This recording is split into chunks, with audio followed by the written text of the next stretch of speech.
Hello, A team. Welcome back to another episode of the podcast that's going to make you a goddamn winner this year. All right. Today, very timely, if you're listening to this as it drops, it is the beginning of 2026. And you're tuning in because you're like, girlfriend, I crushed it in 2025. I'm happy with it. But 2026, I'm trying to make such an elite, record breaking year that I need to pull out all the stops and I need to get my body fully on board with where I'm going. And in which case, hello, of course you found the right place to tune into.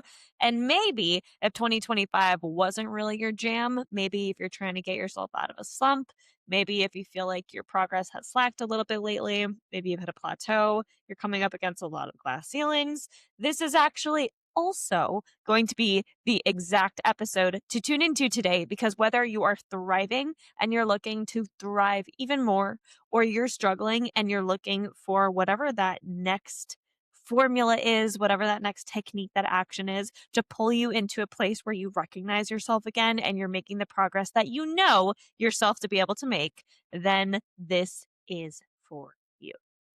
Today, we're going to be talking about one of the most important shifts that I believe an entrepreneur or really anybody that is trying to achieve anything. But obviously, in this case, we're entrepreneurs. We've got big old missions on our heart that we're trying to spread around the world. We're trying to go global over here. This technique here, the shift that you can make in your mindset and in the intention behind your language, that's going to play a big piece in this today, is going to be the thing that helps you look back and go, oh my God, I freaking did it. I did it. I set that big goal. I set that scary goal and I got the fuck after it. And I can look back and be so proud. Okay. Because we're not going to have another year of going, I did good, but I could have done better. And we're definitely not going to have another year of going, what the hell? Why was I blocking myself? What was stopping me? Why did I get in my own way? All right. So this is not necessarily going to be a novel concept to some of you, but we are going to talk about it in a way that is going to open your mind in a way that you have not experienced before. What we're going to talk about today is the concept of the identity-based habit. Okay. This was popularized, I believe, by James Clear because he does talk about it in Atomic Habits. And it's something that I have definitely talked about before. This is a topic that I love to yap about, but I've just personally noticed such a massive breakthrough with it in 2025 specifically that I would be doing a massive disservice to not be sharing this with you guys as you're looking for that next level of success, whatever it may be in 2026. So, identity-based habits, for those of you that are unfamiliar, it is essentially not setting the habit of this year, I'm going to lose 10 pounds by going to the gym 3 times a week. Or not going, this year, I'm going to make $1 million cash by putting out 4 different offers each quarter, whatever. You're going, okay, this year, I want to drop 10 pounds. Okay, this year, I'm a goddamn athlete. And you bet your ass I'll be going to the gym every single day because that's what I freaking do. Or you're the entrepreneur that makes $1 million cash. You're like, okay, I am the woman who makes $1 million overnight in her sleep. It's not even an issue for me because that's just who I am and it's what I do and it's my expectation. Okay, let's break down some of the nuance in the things I just said. The first being I am. The statement I am. An identity based habit is not you setting an intention to do something. An identity based habit is creating actions, creating consistent routine, habits, if you will, around who you are, not who you're trying to become. It's around who you are. There's a big difference between the person that goes, okay, I really want to see this happen this year, so I'm going to try to do these things to get there. Big difference between girlfriend A over here versus girlfriend B who's like, I don't have to try to do anything. I am her. You think this is going to be hard for me? No, it's not going to be hard for me. This is just who I am. This is just what I do. Okay. So I am takes away the resistance between you and the action that it is that you want to accomplish to get to this goal. When you identify as it, you're not wondering, am I going to do this today or not? You're not thinking, is this something that I would do in alignment with this person I'm trying to become? You're not thinking, what action is going to take me there? You're not even waking up with the dread of going to the gym in the morning or the fear of posting on Instagram or the fear of reaching out to somebody to collaborate on their podcast. Like you don't have those fears getting in the way. And even if the fear is present, you're able to move through it without the resistance and the stickiness and the mind drama because you're like, oh, but that's who I am. I put myself out there. I go to the gym consistently. I always ask for what I want. Like that's just my identity. So you can see when you start identifying as the person who takes the actions and achieves the goals of where you want to go, then suddenly you're not questioning if you're going to take the action. You're just freaking doing it. And that's the beauty. That's the magic of it.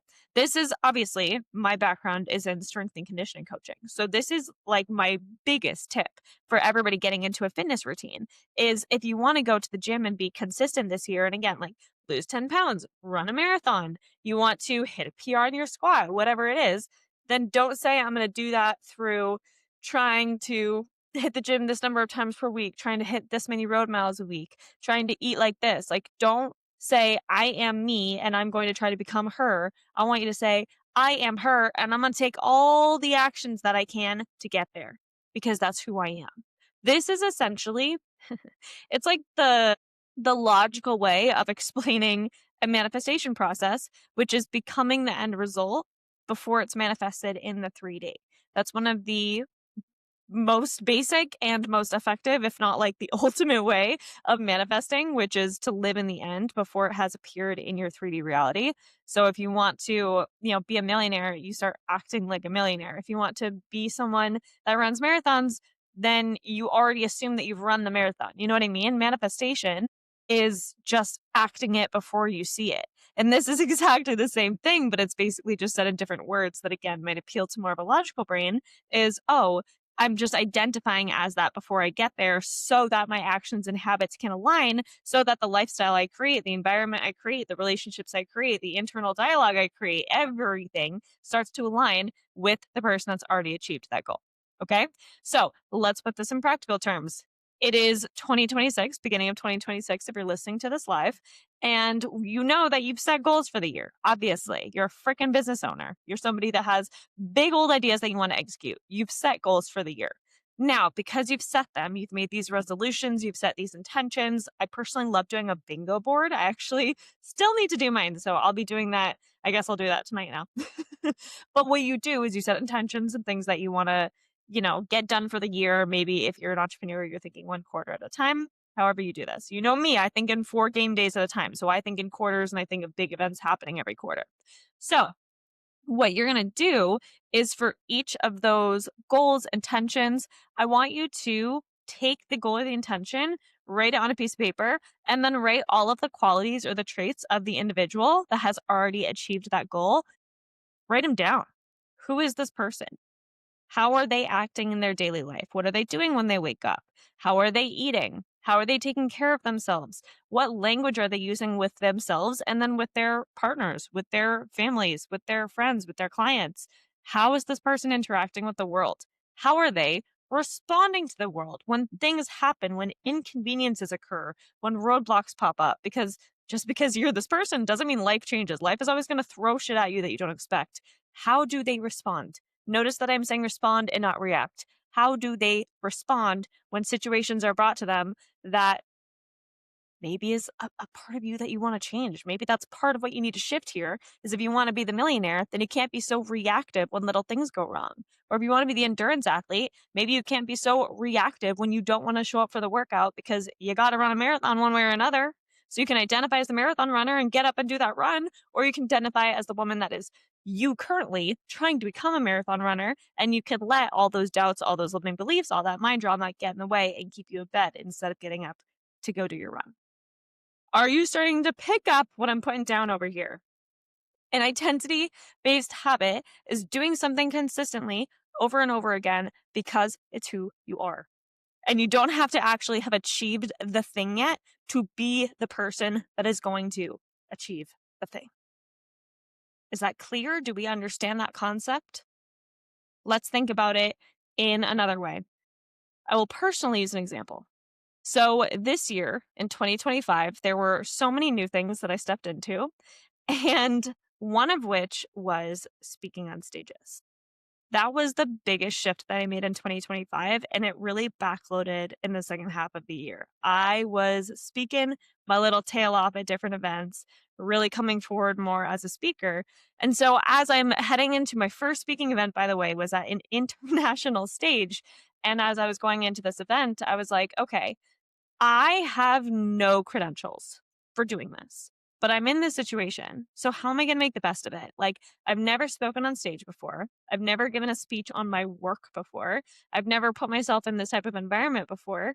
But when I go out there, I want to exude so much confidence, so much authority. I want to be so embodied in this identity as a speaker that nobody even questions me for a second. Everyone goes, oh, that must be, your 100th stage that you've spoke on or whatever. I just want to exude belonging in this space because I had decided prior to speaking on this stage that I wanted to become a speaker. I want to be a keynote speaker. That's one of my big goals for 2026 is like, yeah, I'm going to headline different events. I'm going to be a speaker. People are going to know my name. People are going to request me. They're going to seek me out to be at their events and to be on their stages because that's how powerful I am at speaking. One of my big goals. Congratulations. You've gotten the inside scoop on some of the things that I'm working toward over here.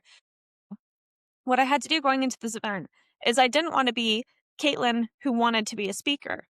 Going into this event, stepping on that stage, there was no room for me to doubt. I had to step up there and already be the Caitlin that is the sought after keynote speaker. There was no room for me to question myself. There was no room for my limiting beliefs to be playing a role in how I was going to show up. Because if I wanted the best goddamn speech of the entire event, if I wanted to be remembered, if I wanted people in the audience to look at me and go, oh, I want her on my stage. I want her on my podcast. I want to be in her world, which is the entire point. Like I want to not only share my work, but inspire people. I want to move the room with my words. That's what my mentor always says, my speaking mentor. She says, you want to learn how to move the room. And that's exactly what I wanted to do. So I couldn't go, okay, I'm Caitlin and I'm going to try my gosh darn hardest to be a really great speaker today. That doesn't exude any level of authority. That doesn't exude any level of confidence. People are going to be able to see the energy leakages left and freaking right if that's how I go into this room. What I had to do was say, okay, I'm Caitlin. I regularly get flown around the world and paid 5-6 figures to speak on stages. I know for a fact that I'm going to be the best speaker in that room because absolutely nobody can top when I am channeling, when I am quite literally channeling source, channeling the universe into my words and out into that room to create an impact because that's my goal when I step on stage. I don't want to be Caitlin saying it. I want to be Caitlin channeling the message that needs to get relayed. I do that with podcasts. I do that with TikToks. I do that with everything. I do that with absolutely everything. Right now, this is a channel. My mind is blank. I am telling the universe to tell me what to say because that is how I feel aligned. And that is how I feel I am best delivering when I am in my intention of speaking. So for this international event, I remember it being the day before and then the day of, and I was going to speak on stage that day. And there was a little bit of conflict with the schedule. I was speaking in the morning and then I was closing the day and then I was in the middle of the day. And at one point, I just had to throw my hands up and say, you know what? It doesn't matter what I'm speaking. It doesn't matter what I'm going to say, even though, of course, I've, plotted and planned in general what I want to. I have my key talking points. I'm going to throw my hands up in the air and say, I don't need to control every little bit of this. I don't need to try. All I know is that when I am up there, I am going to do my best. I am going to do the absolute best that anybody could do in this position, not because that's my, intention even. It's because it was my decision.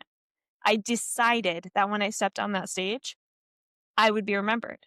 I decided that when I stepped up there and when I was in front of that room, that they would never know that it was my first stage.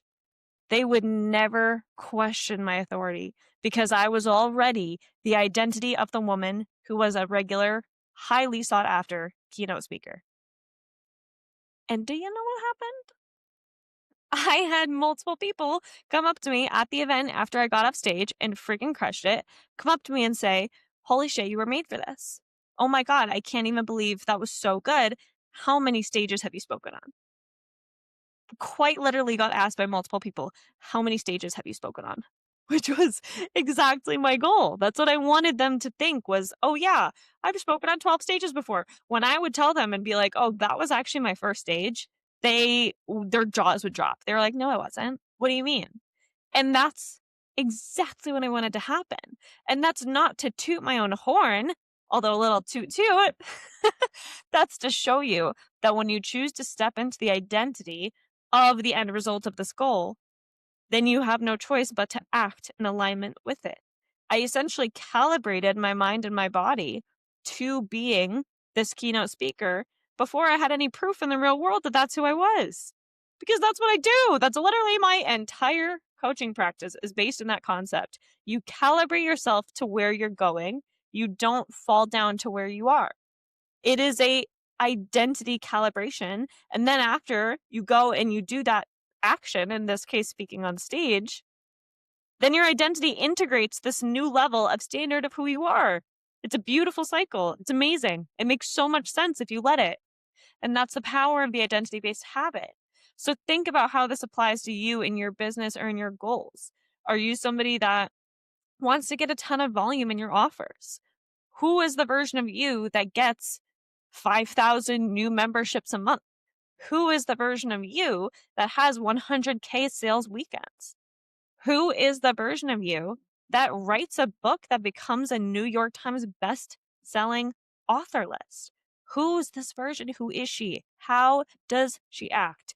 And you know what's funny? I used to get a little frustrated when I would hear that because obviously a girl listens to a lot of different manifestation teachers, and I would get frustrated. I would be like, I don't know how she acts. Don't you think I would already be acting that way? Like, don't you think if I knew how she talked and how she walked in the room and what her energy was, that I'd be doing that? I used to have such blockages between understanding where I am and where I wanted to be. I used to think like, duh, I would just be doing it already. But this is where I had to learn to surrender a little bit. And this is going to sound counterintuitive, but I promise it makes sense. So stay with me. When I needed to embody this identity of the person that I was becoming and not that I was in the moment, obviously, this is an unknown identity. And if you guys listened to my episode already on my word of the year or my theme of the year being unknown and my word of the year being certainty, you would understand the concept of the unknown. So I don't know who this girl is. I don't know who this version of me is. I haven't met her yet. So what I do, and this is why I talk about being a channel, is I kind of surrender. I know what actions I need to take. I need to prepare a speech. I need to step up on stage with confidence. I need to project. I need to work on my tone. I need to work on eye contact. I need to be really high in my energy. I knew in general some of the traits, some of the qualities that me as the sought after global keynote speaker would have. But I didn't know exactly how it would all come together because that is the unknown for me. I haven't experienced it yet. So while I put together some actions and I put together some traits and I put together some ideas of who this person would be as I'm stepping into this identity of the person I'm trying to become, I also left space for the universe to do her thing. I said, okay, I'm going to act these ways. Again, going to act with confidence. I'm going to create my talking points. I'm going to have high energy, blah, blah, blah, blah. I'm going to do the logistics and everything else. I might not know exactly the thought that goes through her mind. I might not know exactly the sentence that she says. I might not know exactly how she walks. But what I'm going to do is I'm going to surrender and I'm going to say, okay, universe, channel through me. Show me how she walks. Show me how she responds. Show me the type of energy she has when she walks in the room because boom, snap my fingers. I'm her now. Nothing physically changed. Nothing in the room changed. I wasn't wearing a new outfit. I didn't have a new haircut suddenly. I was Caitlin. I was still Caitlin in this body, but in my mind, I made a shift. I quite literally closed my eyes and I snap my fingers and I go, okay, now I'm her. And I know in general what that looks like because I've come up with some ideas, but everything else, I let my intuition guide it. I'm like, okay, I'm going to start walking in this room. Guide me on how I should walk. Okay, I'm going to get up on that stage. You better channel that energy through me. Allow me to embody her. When I give in to the unknown, when I create that space in me for the unknown to come in and channel through me, and I have the intention of what I'm trying to create, what it allows is embodiment on a deeper level than what we can fully understand.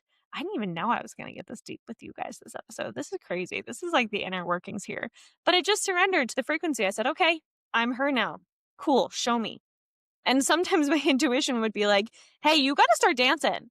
Or like I literally did a crazy dance down the aisle walking up to that stage when I was speaking. Or it might say, hey, I need you to put an emphasis on this word here. I need you to walk over to this side of the stage and make eye contact with this person.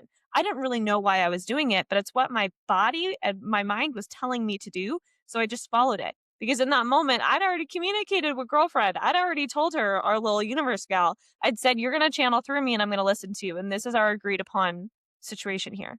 So please channel and give me communication and I will follow.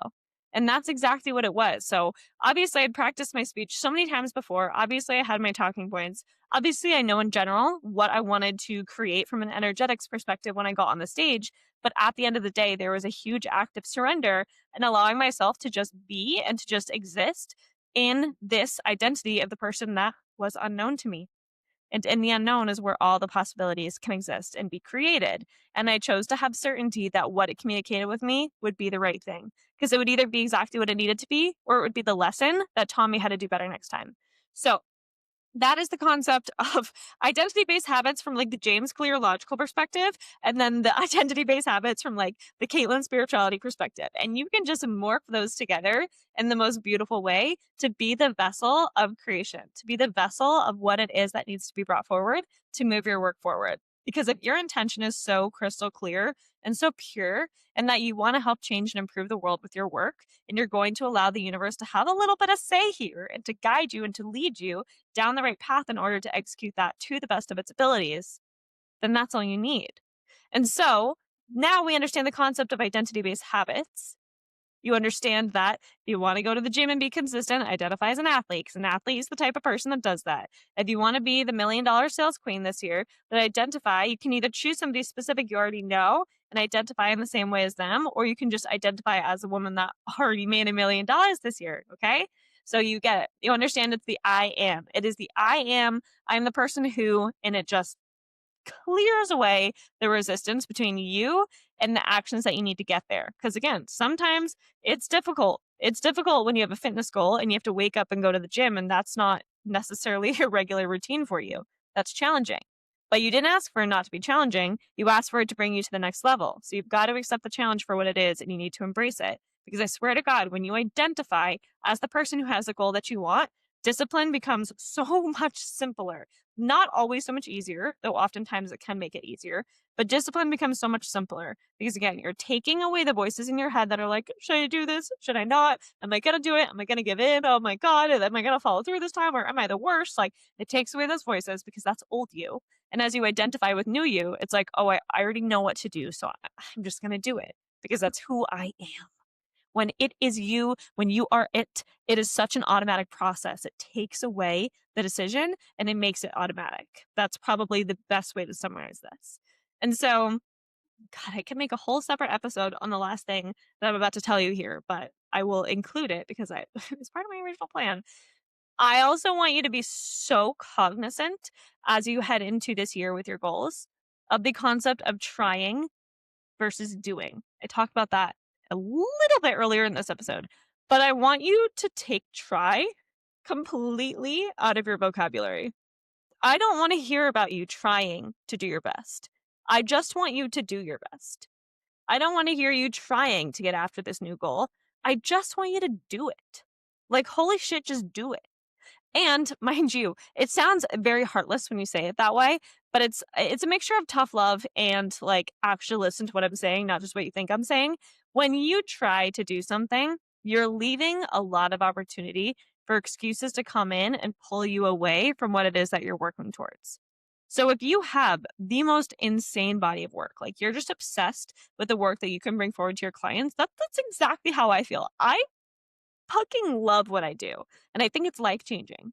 Now, knowing that, if I try to reach as many people as possible with my work, but one day a limiting belief comes in and I'm like, oh, I don't know, I'm really tired today. I feel like people aren't responding the way that I want them to. Like, I'm just feeling a little like, I don't know, maybe this isn't right. And I let those beliefs come in and those thoughts come in. Then, if I, in my head, I'm just trying to reach as many people as I can, or trying to show up on social media that day, or trying to create an email campaign, or however that's relevant, then I'm going to allow a lot of wiggle room between me and actually taking the action because all I'm doing is just trying. And if I'm just trying, but one day, I don't know, it's really hard for me, that I might take my foot off the gas because try creates that space. Try allows the wiggle room for you to take your foot off the gas. But when you just do, when you just be, that's like being in alignment with the I am. Because if I'm going to do my best, and my best, or excuse me, and my intention is to reach as many people as possible, then my best is going to be posting the Instagram story sequence. My best is going to be posting 4 TikToks today instead of 1. My best is going to be the email campaign that has that really, detailed funnel in order to help me convert clients, whatever it is. Entrepreneur, you hear me? My best is going to be following through and executing. Instead of trying to do my best and seeing how far it takes me, I'm just going to do my best. Because again, it takes the decision out of it. When you just make a decision to do it, then you just do it. If you make a decision to try to do it, then you haven't fully committed to the decision. You're giving yourself an escape. You're giving yourself a way out.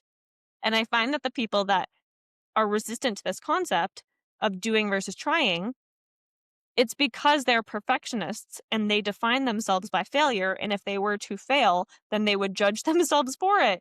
And I'm like, my girl, just go do your best. If you fail, get up and go again. Learn from it. It's a learning opportunity.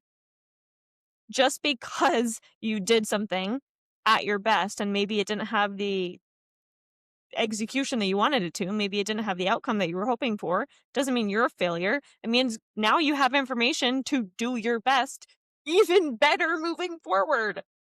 Do you get that? It's not, when you say I'm just going to try, you're not 100% going in on it. But when you say you're going to do it, you have no choice but to go 100% in on it. It's the same concept as the identity-based habit.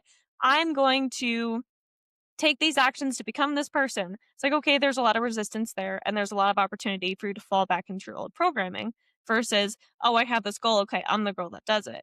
Now you have no choice. Now you just do it. Now it's automatic. Now there's no decision that needs to be made. You just do the things that need to get done. And understand this. This is such an important point to add here. Your best is a sliding scale. Your best is not 100% every single day. Your best is constantly evolving and shifting with you, especially for my ladies out there. There are going to be times in the month where we feel really fucking great. And there's going to be times in the month where God help us all. If you know, you know. And so your best, and obviously there's other factors too. There's life factors, relationship factors, there's getting sick, there's having to deal with, personal tragedies, etc. Your best is always going to look different. But if you can give 100% of whatever you have to give that day, whether your 100% is like a 2 out of 10, or your 100% is a 9 or a 10 out of 10 amount of effort, amount of capacity, amount of action. Just give 100% of whatever you contain that day, and that is doing your best. That is executing at the highest capacity that you are capable of. And obviously, when it comes to capacity, my perspective on this. In my opinion, capacity can be trained, and that's quite literally what body-based scaling is all about. It's training you to have a higher and a higher and a higher and a higher and a higher capacity so you can continue executing at really high levels. You guys understand that? You follow my work.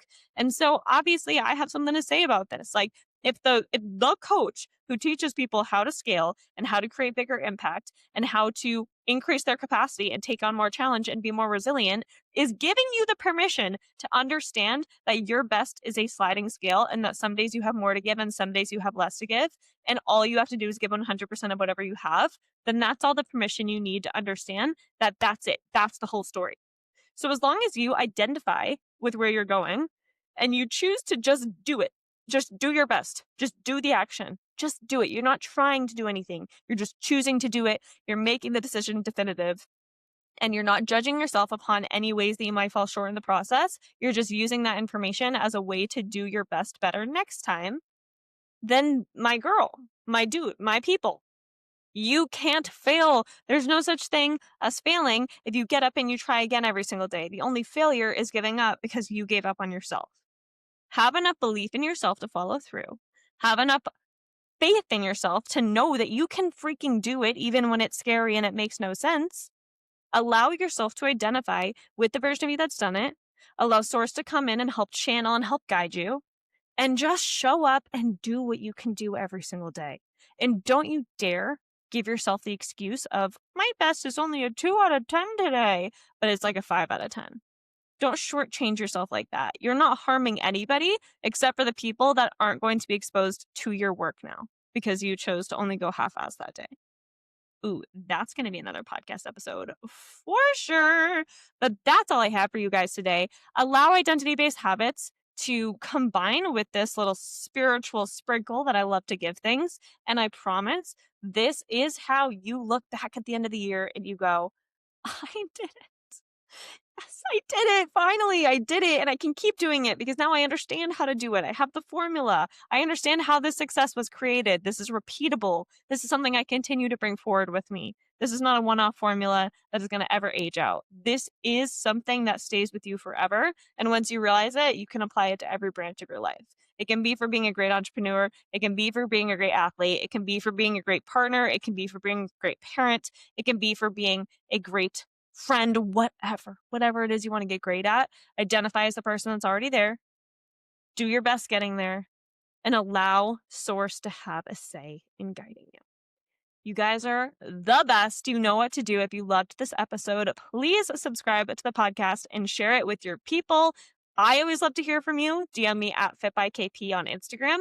I love, love, love, love having conversations with people about these episodes.